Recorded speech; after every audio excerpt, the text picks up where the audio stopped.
Good morning, and on behalf of Duquesne University, welcome. My name is Crystal McCormick-Ware, and I'm the inaugural Chief Diversity Officer here at Duquesne University. Today is a special day at Duquesne. We are honoring Juneteenth by hosting a nationally recognized historian who will be lecturing about this newest federal holiday and its significance in America. I'm sure that many of you saw news coverage from throughout the country and how Juneteenth has been celebrated and commemorated. President Biden offered personal greetings yesterday, a very proud moment for him, with Juneteenth being the most recent federal holiday since Martin Luther King Day. Duquesne University serves God by serving its students, and by that, we are here to educate Duquesne University's community, as well as the community at large, about Juneteenth. Diversity and inclusion are part of our DNA, and our 7 marks of our spiritual education is as follows: high academic standards, academic freedom, openness to the spirit, a global vision, community of respective relationships, concern for the poor, and commitment to service. We are committed to recognizing and honoring the ancestors before us who are and were a part of this journey called freedom. And Mr. Sam Black will take us on this journey. We are honored that he has taken this time to spend with us today. Before I introduce Mr. Black, I would like to invite all of the attendees today to use the Q&A button at the bottom of the screen to ask questions. I will address the questions after his presentation, and hopefully we will be able to address almost all of the questions that will be presented. Again, welcome to this program. I will now introduce Mr. Sam W. Black. Samuel W. Black is the director of the African American program at the Senator John Heinz History Center.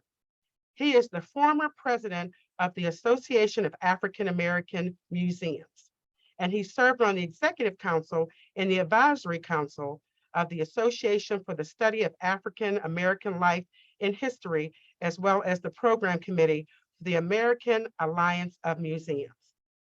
Black is a member of the Afro-American Historical and Genealogical Society of Pittsburgh, and he is the former president of the Association of African American, the Association for the Student of African American Life and History, the Edna B. McKenzie Branch here in Pittsburgh, Pennsylvania. He serves on the boards of the International Black Business Museum and the Sankofa Village of the Arts, as well as the Pennsylvania Historical Society, where he sits on the editorial board of the Journal of Pennsylvania History. Black is the recipient of the John E. Fleming Award of the AAAM in 2006 and the 2018 graduate of the Jekyll Island Management Institute of the Southeastern Museums Conference, where he was the recipient of the John Kennard Scholarship offered by the AAAM and Smithsonian Institute National Museum of African American History and Culture.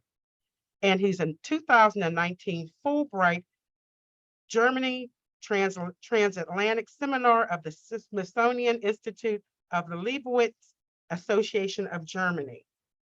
He is an author. He has written several books. He is the lead curator of the award-winning exhibit, The Vietnam War. He's the curator of the Negro Leagues, basketball, track and field, and community sports galleries of the Western Pennsylvania Sports Museum. In addition, he is writing a book presently about the freedom seekers who survived the journey of freedom. He is a museum consultant, advising his clients across the country on administration, collection, fund development, and programmatic stewardship. I present to you Mr. Samuel Black. Welcome. Thank you so much, Crystal, and thank you to Michael Kozar for facilitating my talk this morning. I also want to thank Duquesne University, its president, Dr. Gormy, as well as its board of trustees and all the faculty and students at Duquesne University for inviting me to engage with you on this celebration of Juneteenth. And finally, happy Juneteenth to everyone. Today, I'm going to talk about Juneteenth in the title you see on the screen there, Emancipation Days, Juneteenth in History. I've done quite a few media interviews over the last 2 weeks about Juneteenth, as well as an interview with Duquesne University about Juneteenth, and talking about Juneteenth and recognizing, as Crystal mentioned, it is our newest federal holiday, and the first since Martin Luther King Day in the early 80s was signed as a federal holiday by Ronald Reagan.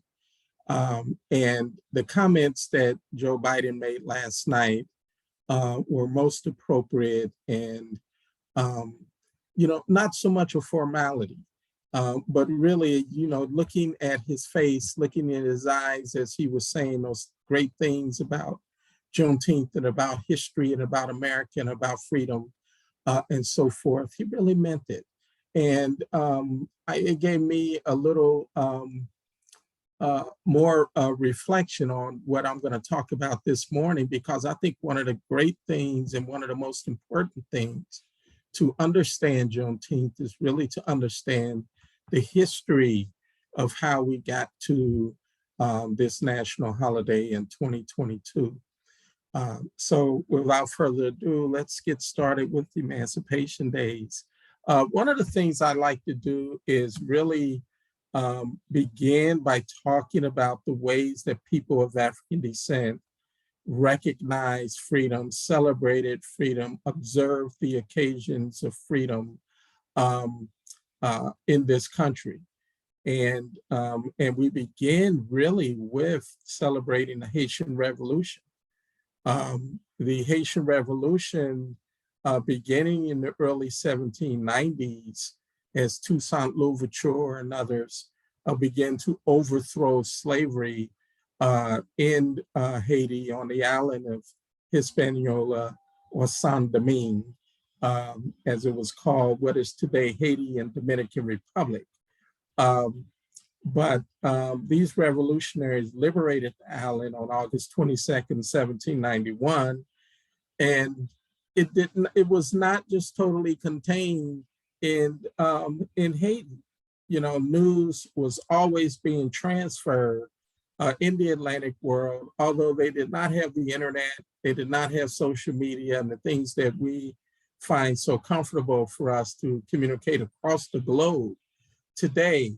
But the traffic, the sea-bearing traffic was very heavy at that time.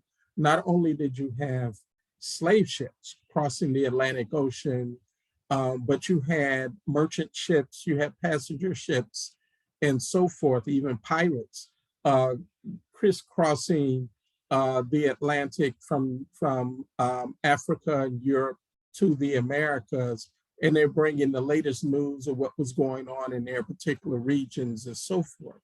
Well, the Haitian Revolution was not contained to Haiti. There was a great fear in the United States that the Haitian Revolution would spread to the slaveholding states and territories in the Union. And if you remember, we're basically in right off of the Revolutionary War. Slavery is one of the major economic drivers in the new nation. And so with slavery and its different levels and layers of economies connected to it, there was a real threat that the Haitian Revolution would spread into the US territories.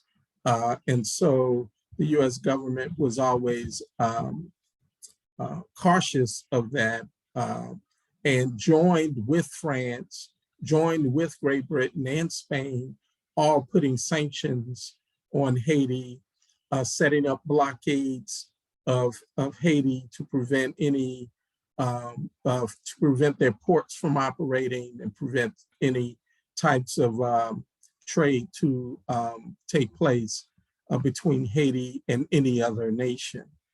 But it had a cultural impact on Africans in America.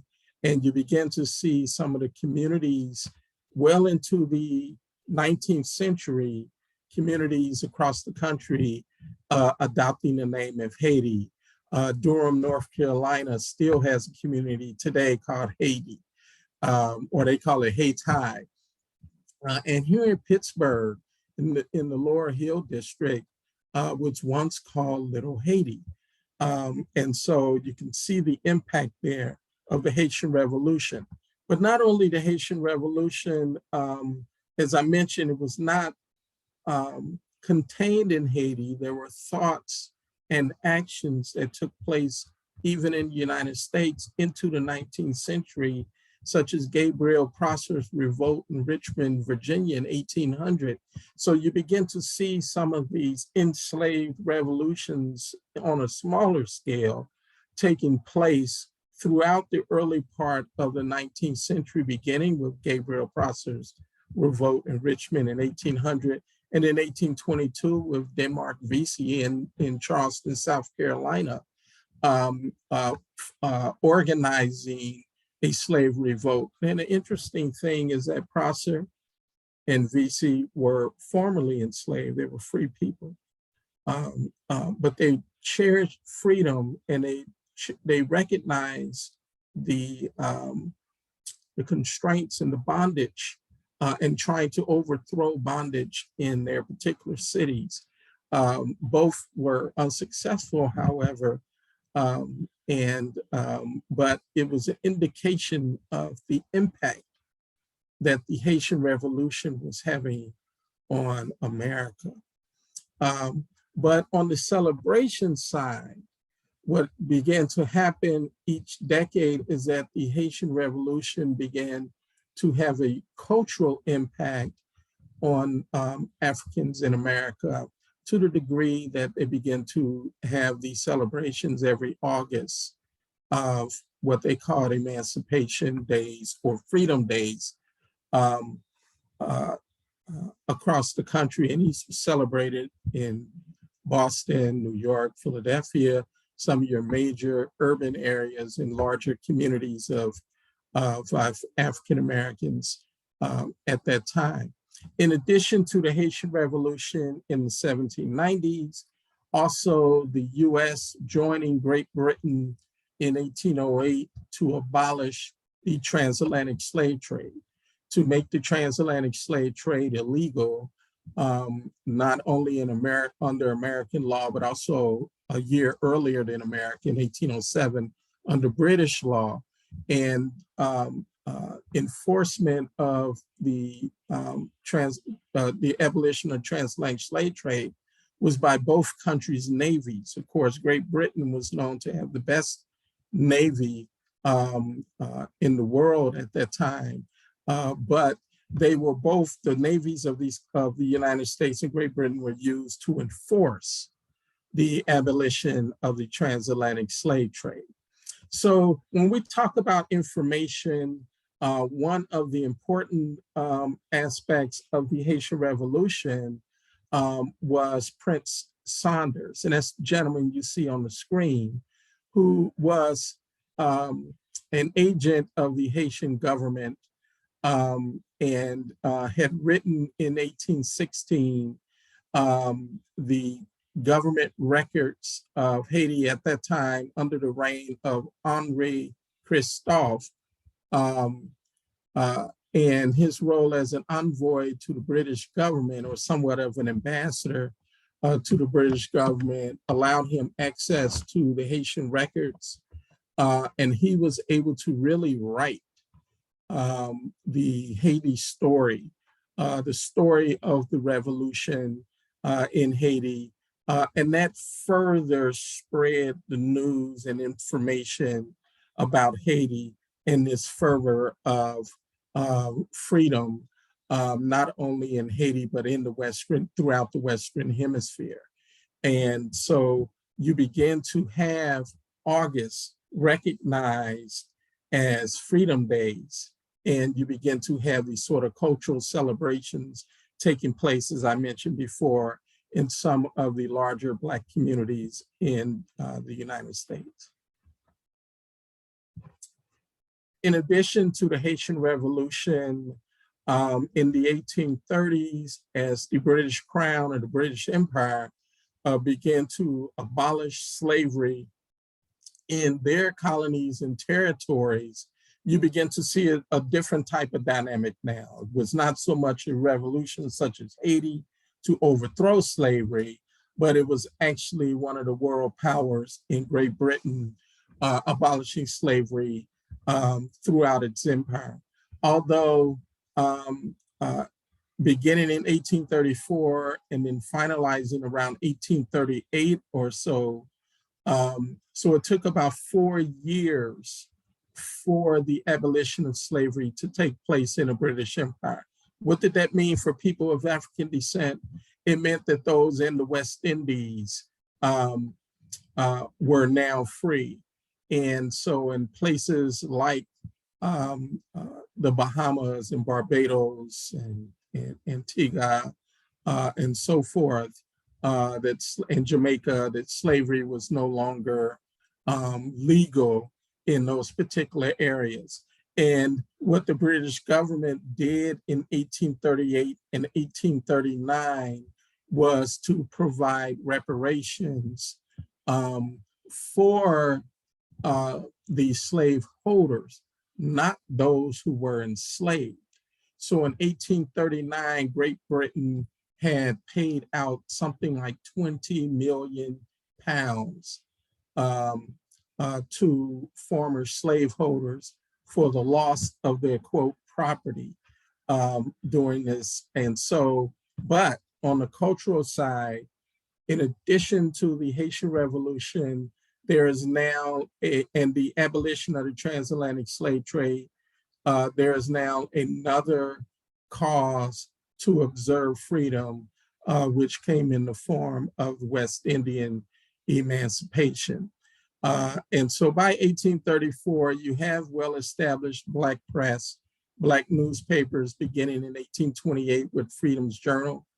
And these Black newspapers naturally carried stories about freedom and about emancipation and so forth. And so it helped promote West Indian emancipation a great deal. And one of the results of that was that those who could, who were formerly enslaved or who lived in a slave society, were beginning to migrate or immigrate to the United States.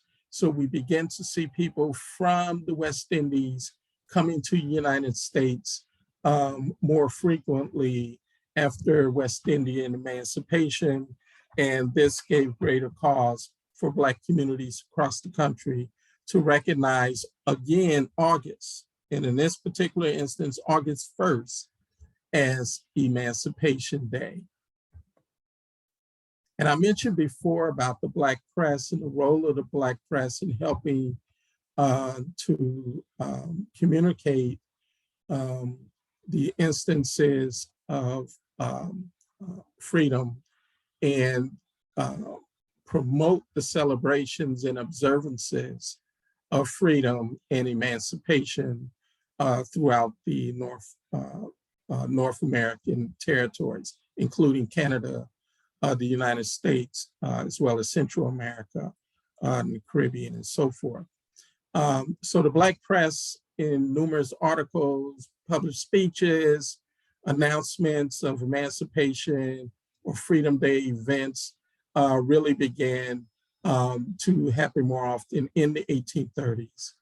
Newspapers such as the Colored American newspaper, William Lloyd Garrison's paper, The Liberator, and as well as Frederick Douglass's paper, The North Star, published information and opinions about emancipation, freedom, and Independence Days, if you will, well up to the Civil War era. So we're looking at roughly a 30-year period of the height of the Black press, or some people call them abolitionist newspapers or abolitionist sheets, but they were developed with the central idea of promoting freedom. And so they were naturally going to promote these cultural observances of freedom and emancipation. People like this gentleman, Abraham Shadd, who was an immigrant from Pennsylvania, originally from Pennsylvania, who immigrated to Canada and became the first Afro-Canadian elected to public office there. And he published speeches about emancipation in the West Indies in his newspaper that he ran. And his daughter was also a newspaper publisher, Mary Ann Shadd Carey, who was the first Black woman newspaper publisher, and published a prominent newspaper called the Provincial Freeman, beginning in 1853. So you have this mother-father publishing team to help further the cause and to recognize the cultural observances of celebrating freedom and emancipation in North America.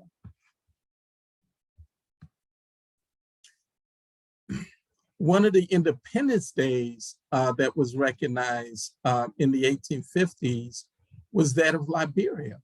And as we know, Liberia was basically a colony of the United States, populated by Native Africans, but then also by formerly enslaved or free men and women from the United States who began to settle in Liberia beginning in the early 1820s. Many of the states in the North had territories in Liberia in which they supported those particular territories and helped people settle in those territories. Excuse me, so there was a Maryland territory, there was a Massachusetts territory, and so on and so forth in Liberia. Liberia being supported by the elites, the elite whites in the United States, as well as the US government. It followed closely in its formation, in its declaration of independence, in its recognition as a nation along the lines of the United States. Monrovia being recognized as the capital, named after President James Monroe of the United States. So a lot of the focus, at least in a decade of the 1820s, on African immigration from the United States to West Africa was focused largely on Liberia. Now, I'm not going to get into the problems that caused in Liberia itself and the challenges and struggle that Liberia had, but Liberia recognized its independence as a republic on July 26, 1855. And in this anti-slavery pamphlet, abolitionist Alexander Cromwell, who was also a immigrant to Liberia, he was a well-known religious leader in the United States, as well as an abolitionist. And in Liberia, he was working along with others to form Liberia College. And so Cromwell, being in the forefront of helping develop the new nation, had talked about the festival of national independence in recognizing Liberia independence. And so Liberia independence was not only recognized and celebrated in Liberia, but also in the United States among the supporters of the American Colonization Society, which was the chief organization to help the immigrant movement from the United States to Liberia. So we have the Haitian Revolution, the West Indian Emancipation, abolition of the Transatlantic slave trade, and now the Independence Day of Liberia, all preceding Juneteenth in history. So that we see that Juneteenth was not so much the beginning of recognizing and celebrating freedom in the United States. And then there was commentary from some of the leaders in the Black community here about the 4th of July, because naturally there's some hypocrisy that is taking place here. Hypocrisy going back to 1776.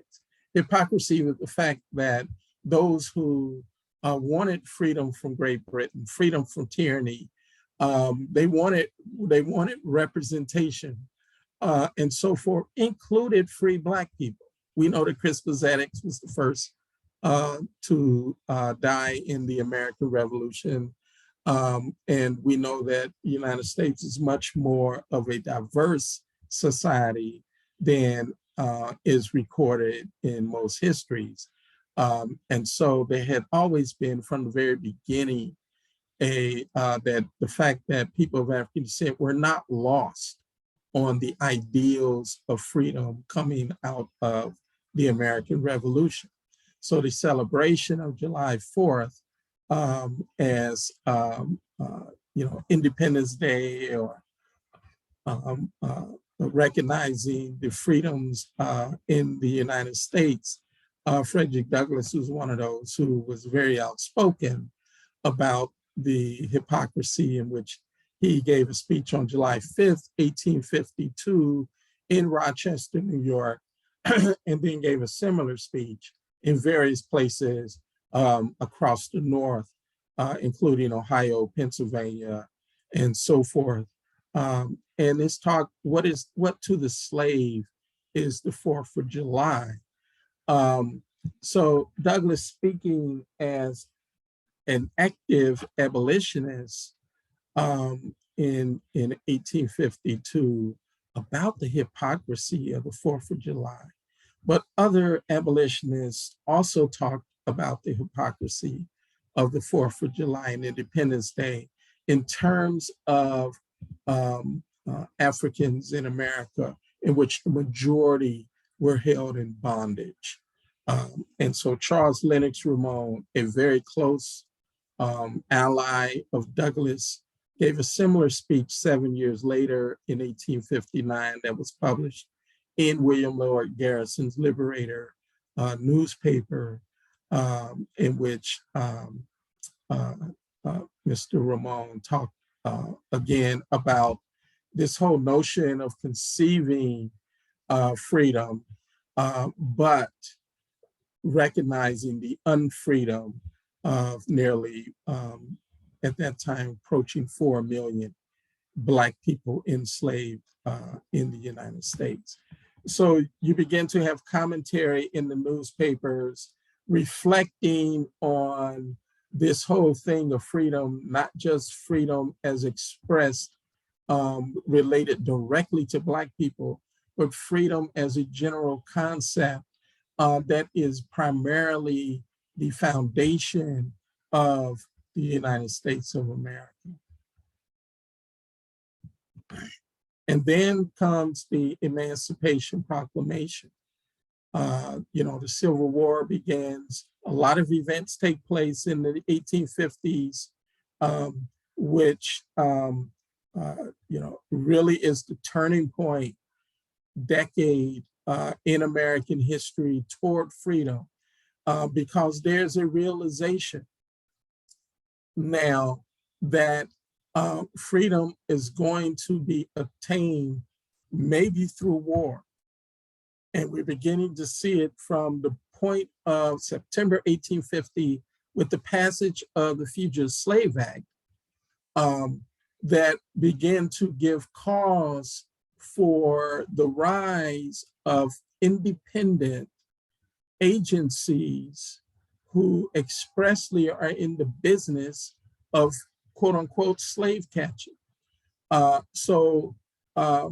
Whereas the 1830s and the 1840s was the height of the abolitionist movement and the underground movement as freedom seekers seek to find and to free themselves, as John Hope Franklin would say, to liberate themselves as the greatest strike toward against enslavement. So the decade of the 1850s was ushered in September 1850 with the Fugitive Slave Act that made it illegal that even if you as an individual knew a person who was a quote unquote fugitive slave, then by law, you had to report that or you would face penalties.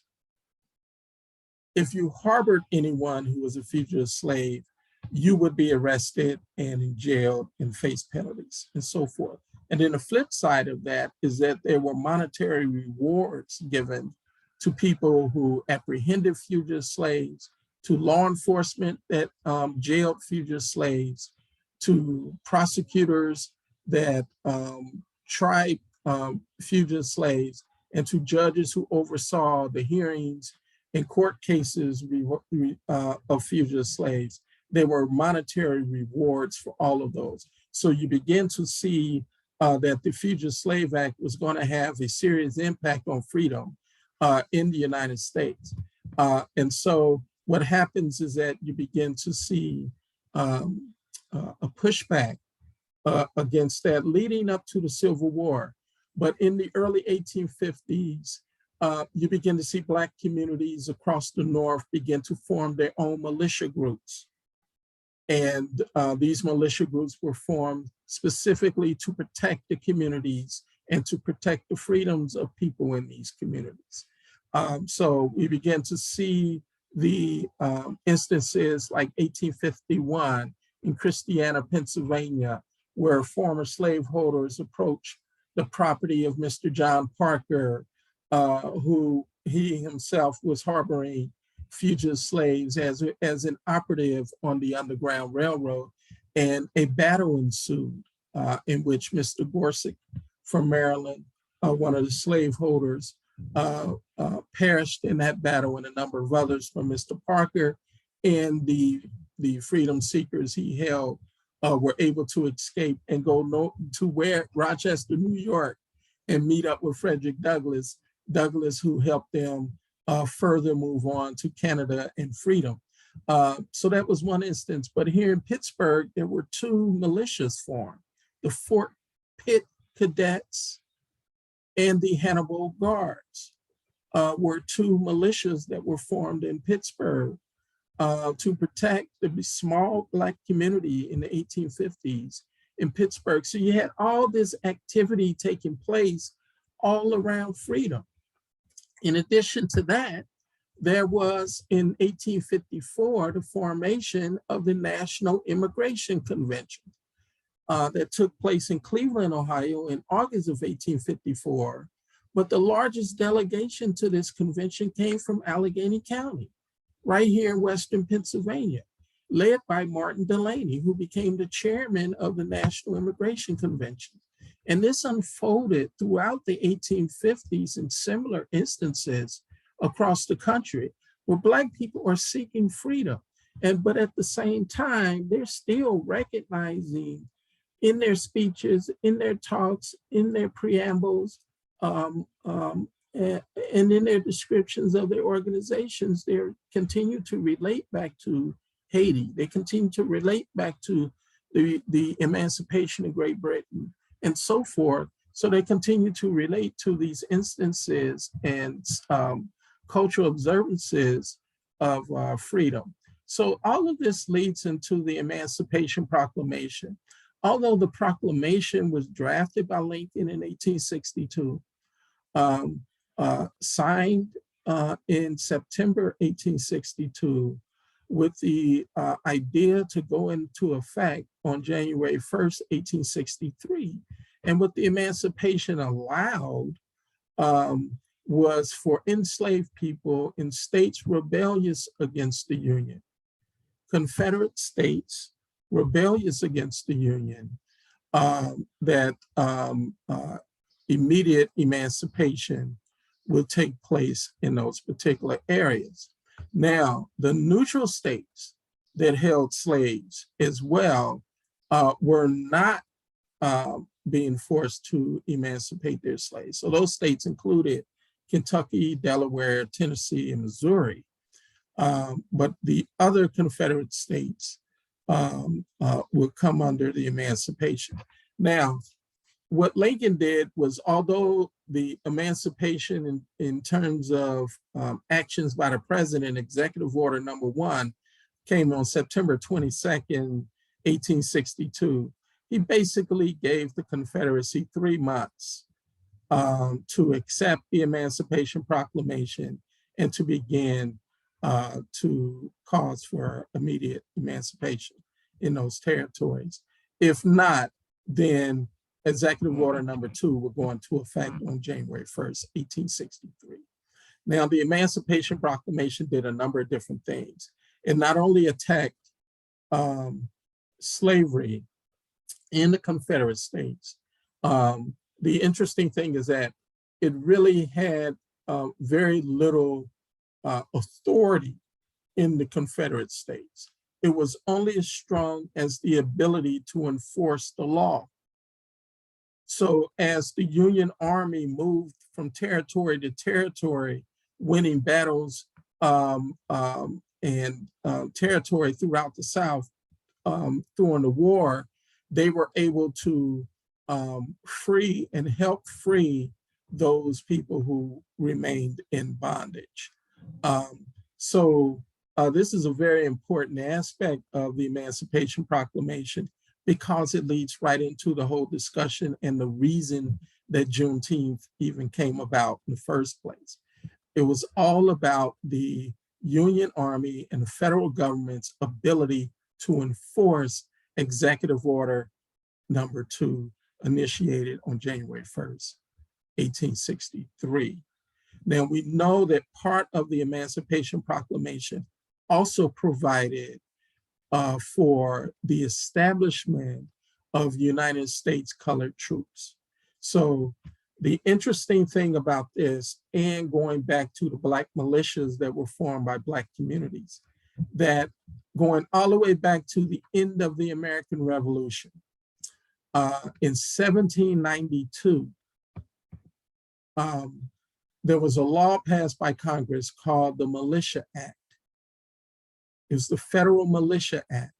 And the Federal Militia Act actually is one of the laws that exemplify the Second Amendment, the right to bear arms. Because at the time in 1792, the United States did not have a standing army. We know that the revolutionary forces that fought against Great Britain were basically well-organized militias. It did not have a standing military. And so in 1792, the Federal Militia Act was passed, giving the president powers to form a militia in need, in times of need, to protect the interests of the new nation. That Militia Act did not allow for people of African descent to be a part of a militia. This was white men only. And that was the law up to 1862, when Abraham Lincoln provides the Emancipation Proclamation. Because what the Emancipation Proclamation did was repeal the Federal Militia Act of 1792 and the following act in 1795 by providing a standing military of people of African descent in the federal forces. So it sort of overturned the Federal Militia Acts of 1792 and 1795. So we now have, in April of 1863, the beginnings of federal fighting forces of US colored troops. But prior to the US colored troops, We know that Massachusetts, as early as January, began to organize regiments under state law, began to recognize or organize regiments, which became the Massachusetts 54th and the Massachusetts 55th regiments of the Civil War, in which the 54th and 55th both had Pittsburghers. And that's the thing about the Black militias, is that these were men who were ready to fight in the Civil War. But at the beginning of the Civil War, when they attempted to volunteer, they were rebuffed. They were not allowed to volunteer because one of the reasons is that the Federal Militia Act was still in place that prohibited Black men from fighting in organized military or militias, federal militias. They organized, as we know, from the early 1850s, organized their own community militias.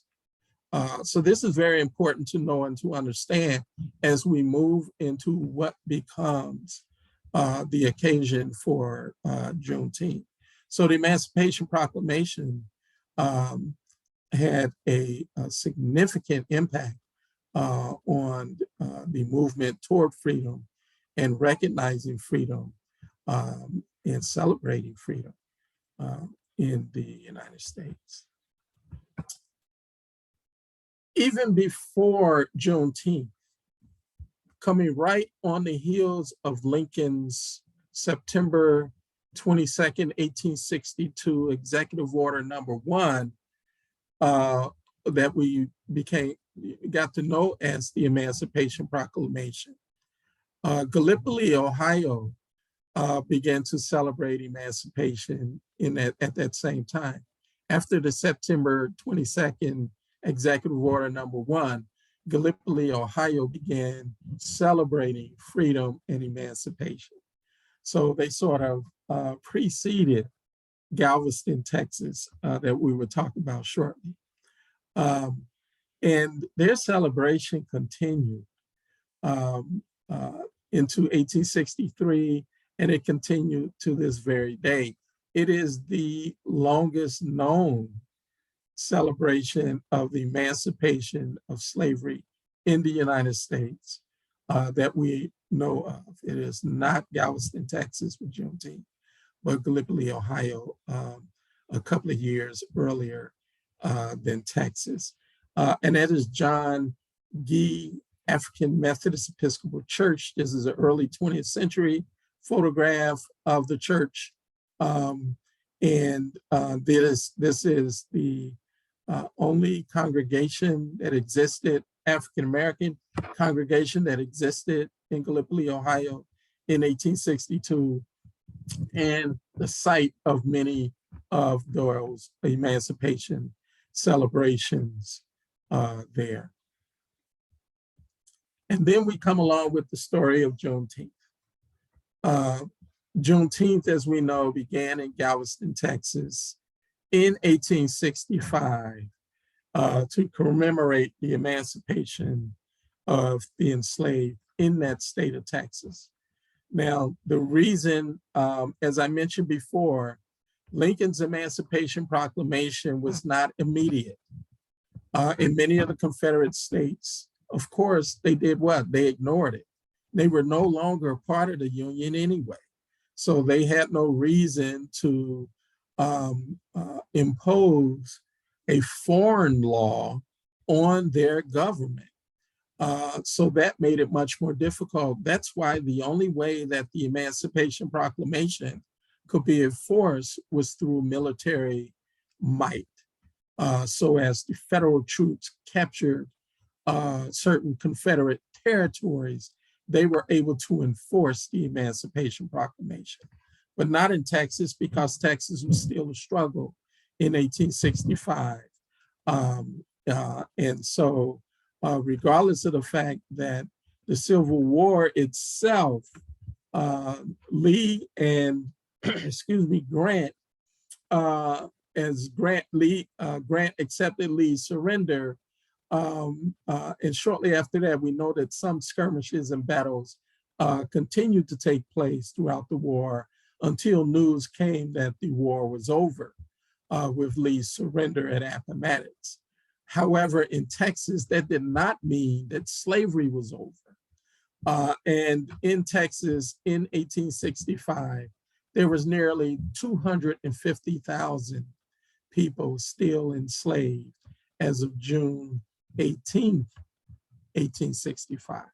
So General Gordon Granger, who was the head of the federal forces in Texas and stationed in Galveston, Texas, initiated General Order Number 3 on June 19th, 1865. That's where we get the name Juneteenth. Juneteenth is basically a cultural pronunciation of June 19th.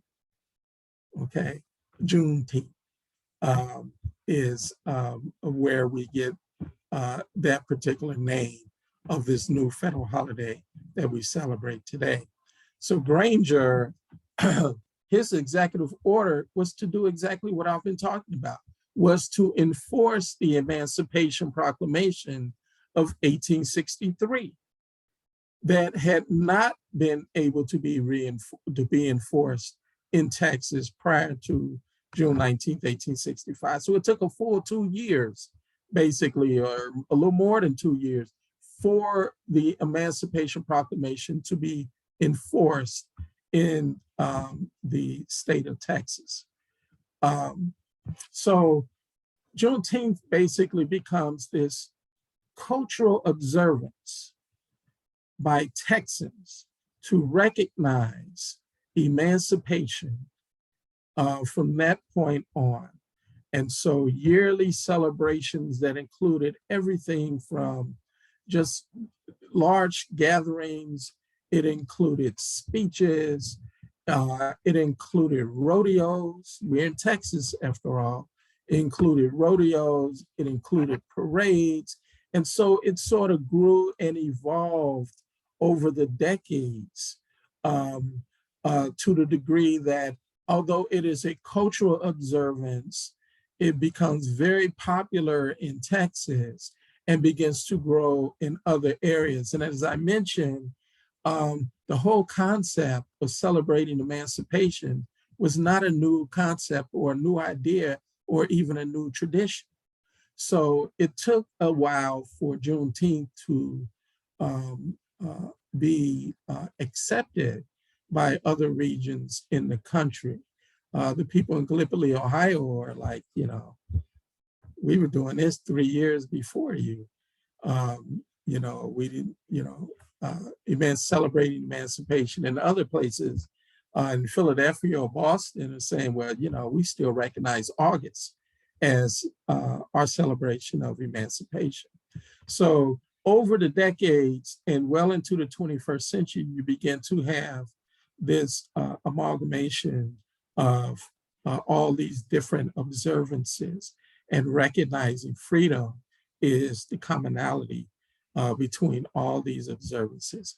So by 2020, many of the states across the country begin to recognize Juneteenth as a holiday and as a state-sponsored holiday or observance. And it grew to the point that Congress was, ratified a bill to establish Juneteenth as a national holiday. And as the president told us last night about his actions and his authority as president to sign that into law, that Juneteenth becomes a holiday. But the whole thing here is that people like Opal Lee and people like others before her who carried the torch of Juneteenth, who wanted it to be a national holiday for the very beginning. So within this whole story of Juneteenth, there is a community struggle and community activism that lasted over 100 years to make Juneteenth an official federal holiday. And so that is part of the evolution of Juneteenth. Now, when we think of Juneteenth and we recognize the evolution, there you see Texans in 1905 at their Juneteenth celebration. When I look at this picture, one of the things I think about is how many of the people in this picture were formerly enslaved. And what does, this whole celebration of Juneteenth and freedom mean to these people? So these Emancipation Day celebrations, the name Juneteenth really didn't come about or was solidified, as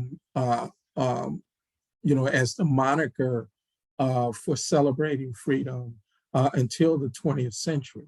But well into the 20th century, Emancipation Day continued to be the title of these types of celebrations. So here's an advertisement from 1919 in Dayton, Ohio, looking at their emancipation celebration. They're even calling it a patriotic celebration. And they're celebrating it on September 22nd, 1919. So Gallipoli, Ohio, located just a few 100 miles from Dayton, Ohio, continue to recognize Emancipation Day, that September 22nd date of Lincoln's first proclamation, date of the Emancipation Proclamation in September of 1862. And so we began to, just see some instances of Emancipation Day celebrations. And then in Western Pennsylvania, Emancipation Days were also celebrated, beginning in the 1840s with the recognition of the British West Indies. I talked about the Lower Hill District being called Little Haiti. And so there was, in the 1840s, you begin to see Pittsburghers recognizing the Haitian Revolution, and then in addition to that, recognizing the abolition of slavery in the British West Indies. So August was the month of celebration for African Americans in Pittsburgh in terms of emancipation. This photograph is from McDonald, PA. And as you can see, they had music with the gentleman with the trumpet. They had baseball, very popular sport in the early 1900s, especially in Western Pennsylvania. You had militia organizations present as well. They held parades and so forth. And this celebration in McDonald, PA, which is well over 100 years old, going back to the 1890s, which is as far back as we can research it, and continues today. Again, you have these very long traditions of recognizing and celebrating freedom in these cultural observances, well into from the 19th to 20th century. All of these are causes that reinforced what became our national holiday that we recognize today. And then, of course, Juneteenth today, and especially this weekend, the Western Pennsylvania Juneteenth Committee, which has been organized Juneteenth celebrations in Pittsburgh since 2015, picking up on the Emancipation Day celebrations, and recognizing that a lot of these smaller communities in Western Pennsylvania, such as Sewickley, Swissvale, mentioned McDonald, and a number of other small communities have been celebrating Juneteenth for decades and for a very long time. And so the Western Pennsylvania Committee being this very large celebration at Point State Park this weekend, but they were also involved in helping the city of Pittsburgh recognize Juneteenth as a holiday for city employees, and then of course the federal holiday in 2021. And so there is a very long history of Juneteenth in our society as we come to this period that we celebrate. And as I engaged local media over the last 2 weeks, one of the common questions is, why do we celebrate Juneteenth? Why is Juneteenth a holiday? And I hope this talk really explains why, which is that from the 1790s until 2022, people of African descent have consistently and continually celebrated, observed, recognized freedom. And we continue to do that as it has evolved from the Haitian Revolution all the way to a national holiday that we recognize today, June 20th, 2022. So I thank you for providing me the platform for talking about the history of Emancipation Days and putting Juneteenth, excuse me, in perspective with that history. So thank you very much.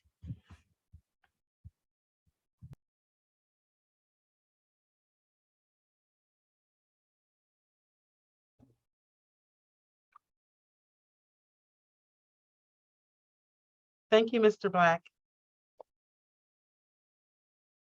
Can everyone hear me? Okay. We have some positive feedback today. Thank you for teaching us the history of Juneteenth, very informative. We have, let's see, 2 people who've raised their hand.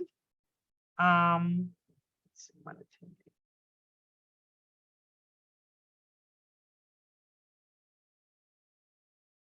Trying to see who raised their hand.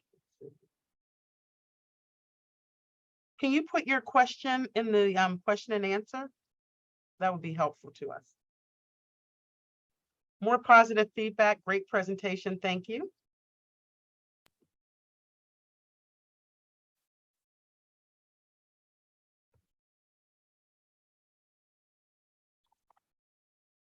Any other questions? Great info, well presented. Someone said this was incredible. I'm somewhat ashamed to say that I almost knew no information.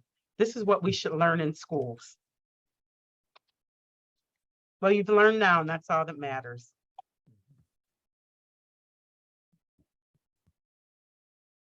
If you could put your question or comments into the Q&A, that would be really helpful. Here we are. Outstanding presentation. I appreciate learning more. Very informative. Are you going to open the chat room? Let's see, wonderful presentation. Will a copy of the recording be available? Yes, it will be.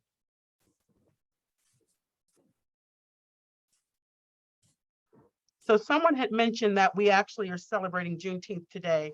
And to answer that question, the governor of Texas, when he wrote the proclamation and acknowledged Juneteenth, if Juneteenth were to fall on a Sunday, they were going to recognize it that next Monday. So that's why it's being honored today, because it was on a Sunday. Our president said a great presentation that we should repeat for future years. And the webinar will be available. And thank you. So thank you, Dr. Black, for sharing your expertise with us this morning. As you presented about Emancipation Days, I took the liberty of jotting down some words that resonated during your presentation. Emancipation, independence, freedom, liberation. Those words resonated in history. We have a great history, and one of the reasons why I feel it's very important that we reiterate those words is because not only were those who were enslaved in Texas, we've had a history and generations of slavery, enslaved people who fought for emancipation as far back as Haiti. And so this has been a part of our vernacular for a very long time, and we even use it today. We talk about freedom. We talk about history. We talk about independence and liberation. It's very important to our community. I want to thank our president, Ken Gormley, for giving me some outstanding support in this project. as well as the cabinet of the university as well. And I want to thank the university community and the community at large for supporting this event. Mr. Black, you were wonderful today. So in closing, here are some thoughts that I think we should use as takeaways for today's event. Honoring and accepting our racist past is an opportunity for us to move forward and not to accept the status quo. As allies and advocates, we must make choices, and sometimes hard ones. We need to hold people accountable. Allies and advocates amplify their voices for others, like the abolitionists did. They advocate for others who aren't in the room, like the abolitionists did and the freedom fighters. They hold people accountable for being inclusive in their behaviors and not only respect differences, they celebrate differences. One site that resonated with me on Saturday was the plethora of organizations and community members who were a part of the parade. We saw everyone of every nationality and ethnic group celebrating Juneteenth. Companies, organizations, and sports teams were present. It was just a joy to see. On this day, let us move forward by learning even more about the holiday, by seeking books and information, podcasts today, films, and other resources to do a deeper anti-racism and allyship self-education for ourselves and our families. Thank you again for attending, and have a great day. One more question, Mr. Black. There was a Haitian Revolution. Can Dr. Black recommend a publication that covers that history? Oh, yes, there are a number of histories of Haiti, some written in French. Probably the best is a publication by a Haitian, Pittsburgh Haitian named Leon Pamphile. Some of you may know Reverend Pamphile, whose book is sort of a history of his own activism and his philanthropy and education in Haiti, but it gives a historical background of Haiti as well. If you Google the Haitian Revolution, you will have just dozens and dozens of publications on the Haitian Revolution. Some of them are top, not just Haiti, but the Caribbean, in a sense of some of the writings of C.L.R. James. Even Carter G. Woodson mentions a little bit in some of his histories on the Negro in history, the Haitian Revolution, and so forth. But I can share with you my own bibliography. I can send that to Crystal, and she can share it as they send out the recording of this lecture as well. That would be very helpful. We did have one last question. How many states recognize this holiday so far, since it's been signed into the federal order in 2021? I think that it's on the books, if that's what I think the question means by recognizing it. Recognize it is a state law. At one point in late 2021, I think there were 48 states.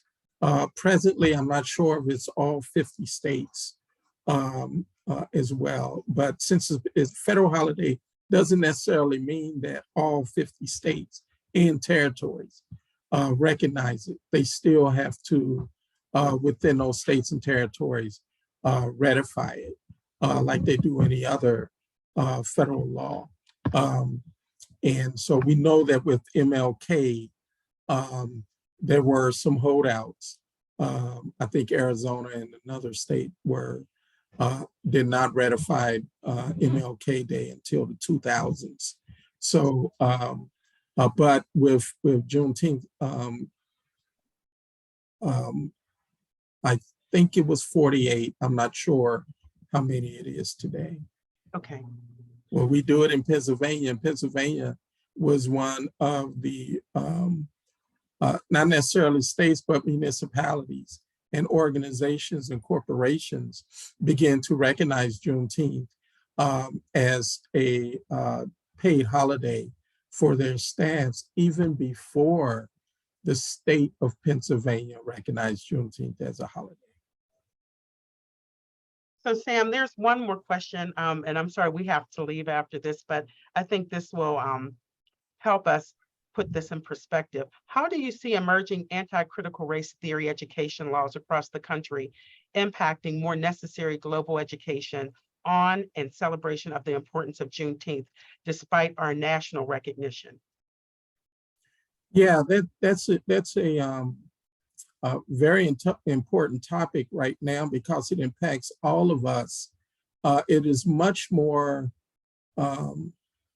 impactful in terms of educating people about not just American history, but all forms. As we know, history is one of those topics and subjects that is relevant in a number of things that we do. You can't go to law school at Duquesne University and not know and understand history, at least history of law, case studies and so forth. That is just history. And so if you are attacking this under this critical race theory banner, then you're basically undermining the things that really provide the foundation of this country, which is its history, and recognizing its history. Many of our laws are based on history. Many of our customs are based on history. And so to me, I see it as an attack on history. It's not just attacked on African Americans in history, but you must recognize, number one, that there is a systemic aspect of racism that runs throughout American history. And it's in the Constitution. It's in many of the laws and practices we have. You can't talk about Reconstruction at the end of the Civil War if you're not talking about racism. You can't talk about the Fugitive Slave Act of 1850 if you're not talking about racism. Those are all reflections of racist attitudes in America that existed at that time. You definitely can't talk about the Dred Scott decision or Brown v. Board if you're not looking at how racism has played a part in American life.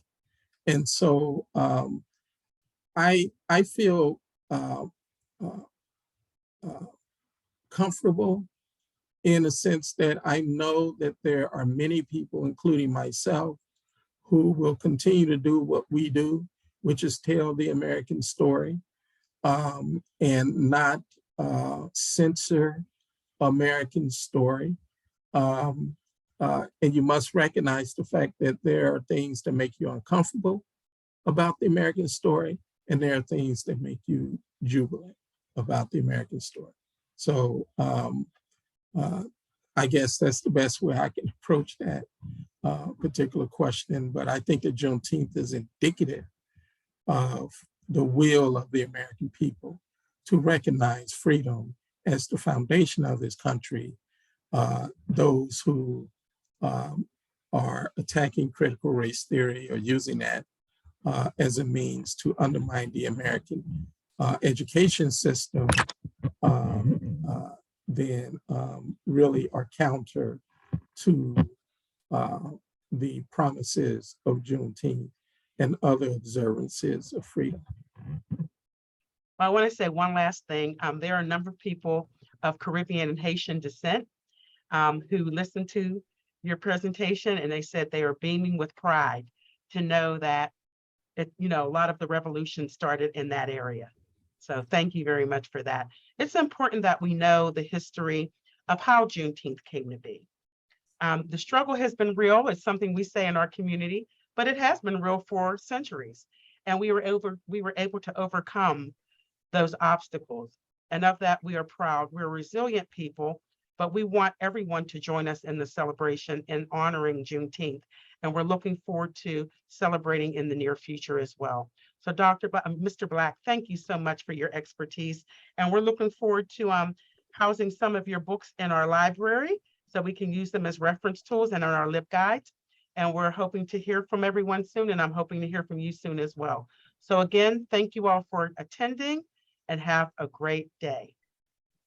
Thank you. Thank you.